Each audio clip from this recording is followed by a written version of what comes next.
What makes a performance iconic? You could say it's the writing, the journey the character goes on. You could also say it's just good casting, that the actor looks believable in the part. But generally, when acting transcends greatness and becomes iconic, it means the actor has fully embodied that character, that they feel real to us, and we refer to the character by name rather than the actor who played them, as it doesn't feel like a performance. It feels like someone was, or even still is, that character. James Gandolfini's portrayal of Tony Soprano is one of those performances. He's so convincing that you'd expect the actor is probably similar to the character himself, but in rare interviews with Gandolfini, you can tell he's actually nothing like Tony Soprano. I'm not Tony Soprano by any means. It's an exaggeration of everything. For starters, he sounds different. All this from a slice of gabagool. But even in his facial expressions, James has an earthy civility to him, whereas Tony looks like he's either dead behind the eyes, or peering through a thick layer of pain just to see what's right in front of him. Gandolfini rightly praises the writers of the show, giving them all the credit in the world for coming up with this stuff. And without a doubt, the writing plays a massive role, but we also hear from his co-stars that James would take some liberties, as he had a clear understanding of his character. In the script, it was he was like fatherly, like, you don't want to do that and sell out, you got to stay with us and build a family or whatever. And instead, Jim just grabs me, by the throat or something like that, and it became very menacing. I think David saw that and was like, oh wow, that's the guy, that's the character. So let's take a deeper look at the nuances of his performance, and what makes him so engrossing and unforgettable as Tony Soprano.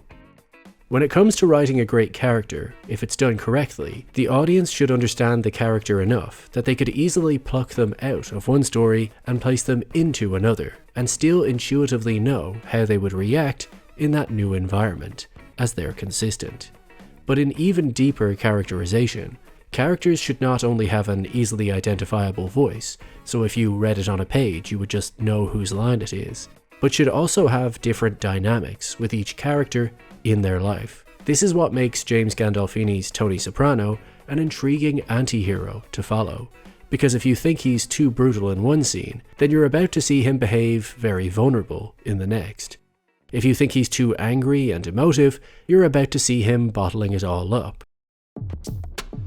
With some of these characters, Tony feels like the boss, so just talks down to them and gives orders. With others, he has a respect for their power in his life, so even if he's acting selfish, he's more careful, as he's aware they know him well enough to cut him down to their level. And with his mother, Tony feels much smaller. His body language is timid. He's still Tony, but he adopts a more victimized mindset, and has a sort of boyish quality to him. This is because Gandolfini isn't just showing us one thing. He's showing us the many different versions and many different faces of Tony Soprano, making him a complex, multifaceted human being, rather than just a guy in a TV show that simply wants A or does B. For me, there are three keys to understanding Gandolfini's performance: body language, battling emotions, and breathing. The first is body language. He uses specific physical cues to communicate Tony's state of mind. When he's stressed, he turns into a solid block, hunched over, visibly detaching from his immediate surroundings and getting lost in his thoughts and feelings. Notice this smooth transition from one emotional state to the other. Here Gandolfini starts off as calm, cool and collected, stating facts about his childhood in a detached way. Do you think that your mother questioned why the meat was free? I don't know. Then suddenly, a simple question turns things, and he's now sitting forward, crumbling into stress, looking lost in his emotions. It only takes a simple shift in body language, and now the audience see a totally new side to him. Tony's stress always manifests physically. He touches his face a lot. His performance is very expressive and conveys a wide range of emotions. When he's joyful, you can really see it in how open he is. When he's dark and menacing, we see the complete opposite, a void, the evil side to Tony Soprano. We're given such insight into his character that, despite how toxic his mother was, we still get to witness him processing the pain of losing her. His body language here is a catatonic stillness. In this extreme close-up, we see that he's become a mere vessel for inserting alcohol. Which leads us to the next key, battling emotions. Although other series and performances do show us a character processing a big decision, it's usually part of the plot, whereas for Tony Soprano, it's his normal state of being. He has so many conflicted feelings with almost everything he does. Like right here, is Tony releasing tears of joy, sadness, or relief? The strange thing is, you could also claim it's a mixture of all three, despite each emotion being in direct conflict with the other. When he finds out about Gloria's suicide, shock visibly overwhelms him. That look on his face, he's processing the information, grieving, investigating, and pretending he's fine, all in one scene. We even see him throw in a deflective smile to appear detached. Although most of the Sopranos scripts aren't made public, in the few that are, the writers included these fake smiles and notes on Tony battling his emotions on the page, so it is trademark Tony Soprano. If we look at the scene in which Tony has a panic attack in front of Melfi, in Tony's dialogue it reads, "He went to Nam, I was 4F, then the script gives the instruction, fights emotion, before continuing, that's how it looks to our friends." Later in that same scene, she asks, "Are you having an attack now?" He shakes his head, blinking his eyes, keeps quote-unquote smiling. This whole scene is the clearest example of Tony Soprano battling his emotions. He's trying to lie, but his body physically rejects the deception, and we can see the truth forcing its way to the surface. Anthony? All right, the night he got pinched, I had a fucking panic attack, all right? All of these little decisions, portraying a man at war with himself internally while simultaneously pretending to be fine externally, showcases how much mastery Gandolfini possesses over his craft. The final key is breathing. Obviously, when he's portraying his panic attacks, he has to lose control of his breathing, but it's much more than that. Tony Soprano is known for his violent outbursts, but what if I told you that, very subtly, James Gandolfini is going to signal what's to come with his breathing patterns? When he calls into Davy to threaten him, notice what happens before he opens the door. A deep exhale, almost like it's routine, and Tony is preparing himself to perform as the bad guy. It's how he settles into the violent side of himself. A deep breath, and then the switch happens. We see this again when Ralph kills Tracy. In the script, his reaction is written as, Tony stares down at Tracy, says nothing, as the rage builds. So how does Gandolfini portray his rage building? With a deep, strained exhale. And then we see the look on his face as he battles his emotions. He knows what he's going to do next, but also knows that it's breaking the code. And when he goes to Ralph to confront him about burning down the stables, we can very subtly hear Tony's breathing. Jesus. Oh, look, Tony, It's aggressive but contained, the audio equivalent to seeing his nostrils flaring. The breathing is almost like Darth Vader.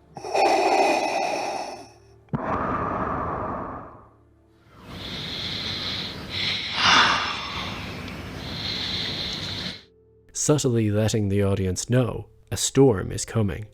These keys are merely naming just a few, as there's so much depth to Gandolfini's performance that it would be impossible to list them all. But it's his emotional range that's most impressive. When we think of other mobster performances, sure, they're still violent, stoic, and considered, but generally you're only watching one or two emotions play out per scene, whereas Gandolfini cycles through several in a single scene, sometimes using as little as a look. These looks tell us a lot. We can practically see what he's thinking. Gandolfini is selling us a story with no words, only glances, expressions, and subtle gestures. Let's take a look at some of the examples of the wide range of emotions Gandolfini conveys in a single sequence. In the scene in therapy, where Tony reflects on whether he deserves to go to hell, he starts off by repeating that mobsters are like soldiers. He doesn't look that convinced by what he's saying. We can see his eyes slightly contemplating internally if what he's saying is true. Then when Melfi questions further, he feels judged, so he lashes out to silence her. Now we see a totally different expression on his face. Before he was quite vulnerable and soft, and now he's both evil and menacing. Once she's unimpressed with his answer and still won't let him off the hook, he retreats to playing the victim. When my nephew's in a fucking hospital, he might not get out. Acting like a little boy. He started the scene in neutral, then turned into the big bad wolf, and then ended it like a scared child. In the scene where Tony confronts Pussy on being a rat, it starts on the boat, rocking side to side, beautifully representing Tony's state of mind as he's currently sick with food poisoning.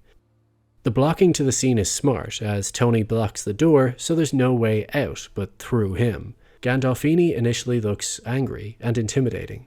Then once Pussy confesses, he looks simultaneously sick to his stomach and hurt. Stress consumes him and he starts touching his face, like Tony always does. Then we see him realize what he might have to do next, asks one follow-up question, and the answer to that causes him to crumble into the reality of the situation. Tony exhales a deep breath, then goes outside for even more air. Once he decides to go back inside, he's accepted what comes next. But then Pussy asks to do tequila, and they all share a final moment as if this isn't really happening. But this only makes it harder, so Tony grimaces, visibly not wanting to do it.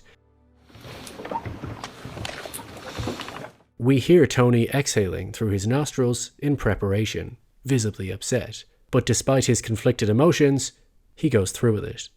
So in a single scene, Gandolfini shows us many different looks. He takes us on an emotional journey, resisting the truth, accepting the truth, being angry, feeling betrayed, and grieving, all while saying very little and never once stating how he feels. And finally, the scene where Tony confronts Ralph about the dead racehorse, Pai Oh My. As the horse's body is dragged away, we can see it on Tony's face that his heart is breaking. He then inspects Ralph's reaction while he delivers the news, notably not getting back any eye contact. We can hear Tony's breathing getting louder as his nostrils flare. Tony goes into gruesome detail about what happened, physically standing firm in one position, then steps even closer, so he's boxing him in, and it's getting more intimidating. The horse gets better when we take out 200 grand in insurance on the race coming up. Suddenly there's a fire. Now he pitches his theory of how the stables were burned down to collect insurance money, flashing one of his fake smiles, enticing the truth out of Ralph, as if he'll be okay with it, so Ralph mirrors his tone and smile. He takes off his coat, signaling he's not going anywhere, then pushes the agenda again, no longer smiling. Ralph argues, so Tony concludes that he did it, his mouth now starting to clench like a fist. We can feel something's coming. And then we see Tony's face essentially making peace with what he's going to do next, just staring at him as the feeling settles, before bang, the violence breaks out. And when it's finished, now we see Tony turning back into a human from a werewolf. There's lots of different emotions on offer here: regret, fear, and a sort of look what you made me do expression. Then he calls Christopher over, and his body language is detached, casual, and cold. I found him like this. Feeling judged, just like in his therapy session with Melfi, Tony turns the tables and claws back the moral high ground by recognizing that Christopher is high. He even slaps him in the face for it, as if being high is the real crime here, not the dead body on the floor. So again, Gandolfini takes us on an emotional journey. In one sequence, he goes from grieving to investigating, to intimidating, to lashing out, to regret, to downplaying, to judging. His performance changes the moment a different character enters the room, because now the dynamic has shifted, and he knows how he typically behaves with this specific person. This isn't an easy thing to achieve. The performance could have felt inconsistent or fake or even one note if he chose to play it simpler, but the reason his portrayal of Tony Soprano is such a tour de force is that he welcomed the character's complexity, willing to showcase his full emotional range not just over the series, but sometimes in a single episode, or an individual scene, or even a passing moment. James Gandolfini didn't just play Tony Soprano, he embodied him, physically, mentally, and emotionally, and that's why his performance is nothing short of iconic.